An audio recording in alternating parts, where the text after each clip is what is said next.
Okay, so this is our first lesson of Unit 2. You can see that Unit 2 is about quadratics, and our first lesson is going to be about graphing them. So you should have done this back in Algebra 1, so this is a refresher lesson. So a few things to remember about quadratics, so reaching really back far, 2 years ago. So remember, there are two forms of a quadratic to know, and these are our two forms. This first one is called vertex form. It's really similar to point form in a linear, where you can read a point right out of it. Whoops. You can read a point right out of it with that H and K. This green one is called standard form, and you might remember from Algebra 1 that this one is a little bit harder to work with. And here's just two examples of what that might look like. So in this first one in vertex form, remember you can read the point right out of there. That's the vertex that you're going to be reading. And then in standard form, remember we're talking about our A, B, and C. In this case, our A is a 1, our B is a 4, and our C is a -3. That one you can't read the vertex right out of it, so graphing is a little bit different at first. So speaking of graphing, before you start, I want you to know if your quadratic, remember it's a parabola, it looks kind of like a U. I want you to know, does it open up like this one or down like that one? And if you remember back from Algebra 1, if the A value is positive, it's going to open up, and if the A value is negative, it's going to open down. So in this blue one, our A value is a +2, so I know that that one's going to open up. In our green one in standard form, that A value is also positive. It's +1, so it is also going to open up. Okay, so it's always good to have a general idea of which way it should go. Then, once you know which way it should go, the first thing you need to do is find the vertex. That's our most important part. We've already talked about with vertex form, the one in blue. That's just like any other point when we read those. Opposite of the number inside the parentheses and keep the number outside. So in this blue one, we would be -3, -6, and that's our vertex, and we know we're going to open up from there.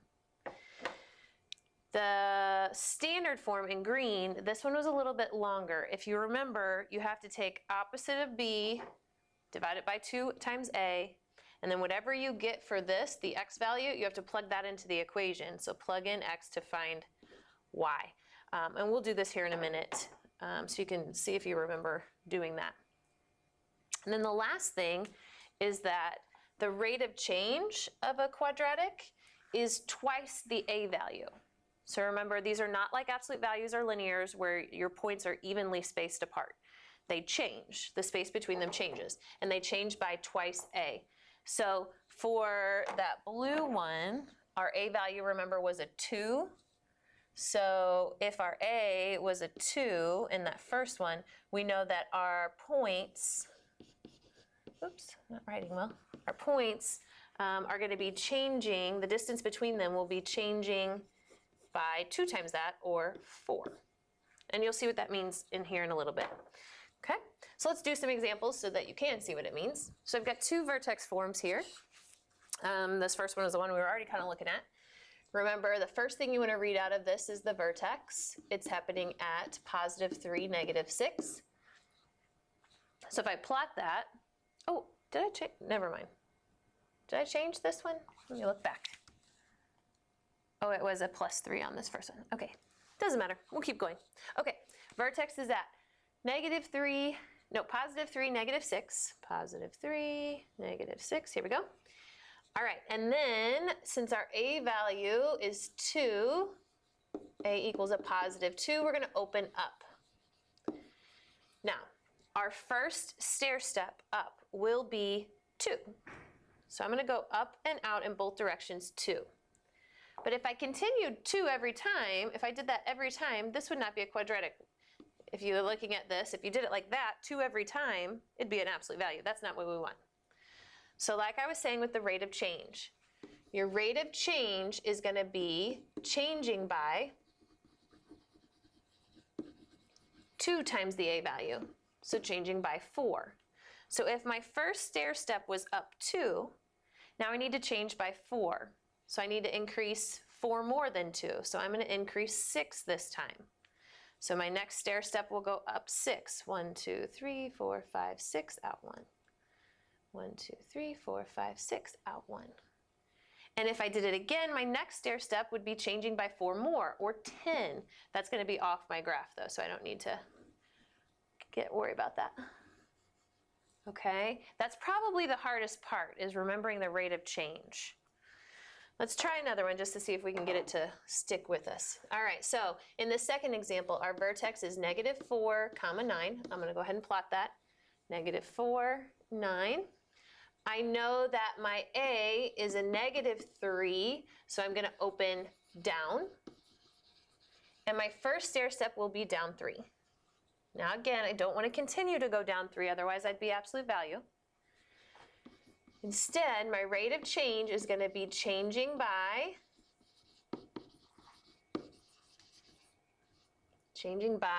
twice the A value. So changing by -6. So I'm choosing to go down 6 more each time.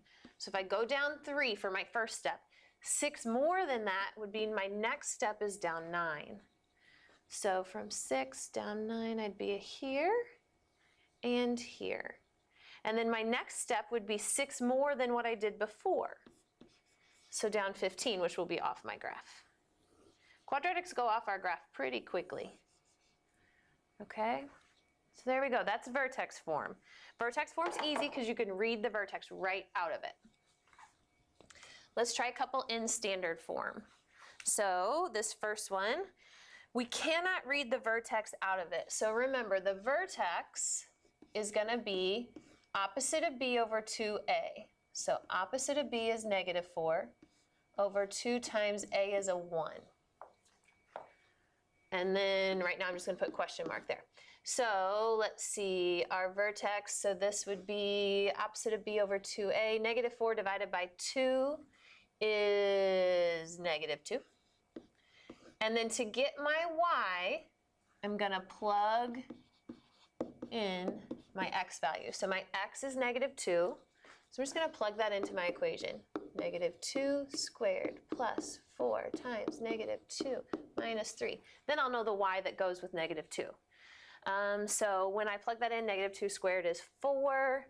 +4 times -2 is -8. So we've got 4, -8, -3. So -4, -3, that's -7 overall for my Y. So here's my vertex, -2, -7. So, and from here out it'll be the same. It just takes longer to get the vertex on these. All right, now like I said, from here out it'll be the same. So I notice from my equation, I'm going to draw right down here, that my A is a 1, and it's a positive, so I know I'm going to open up. Okay, and I'm going to take a stair step of that size 1 for my first stair step, up 1. Now I need to know what is my rate of change. My rate of change is changing by double my A value. So changing by 2 times 1 is 2. So I need to go up 2 more than the last stair step. So my first stair step was 1. 2 more than that would be 3. So I need to go up 3 and out 1. Now 2 more than 3 would be, now I need to go up 5. So up 5, out 1, and up 5, out 1. 2 more than that would be up 7 this time. So that would put me up at the 9s. Oop, I'm going to have to go right over my writing, right there. And then I can go ahead and plot that. Or I'm sorry, connect that. Okay. So let's try that again. The only thing that's different between these and vertex form is you have to do work to find the vertex. So here, my vertex, opposite of B, so positive 10 over 2 times A. And I'm just going to put a question mark here for right now.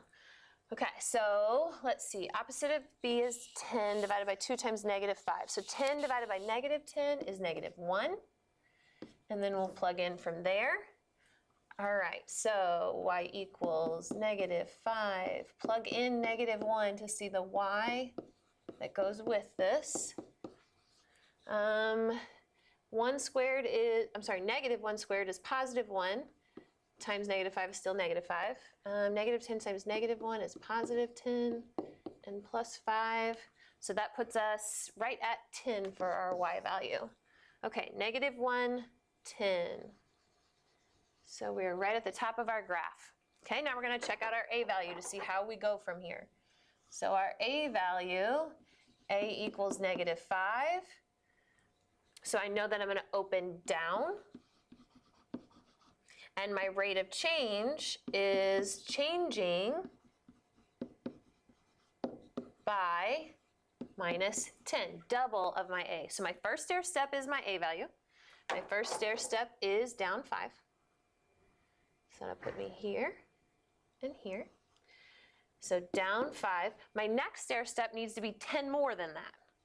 So I need to go down 15, which actually takes me right to the very bottom of my graph. If you notice, this is a very skinny absolute value. It almost doesn't even look like it's curved, but it is. And it's really skinny like that because the rate of change is big, so it's shooting down really fast. Okay, so those were our examples. I'm just going to come back to this first slide. So remember, you've got your two forms of quadratics. You should know if it opens up or opens down.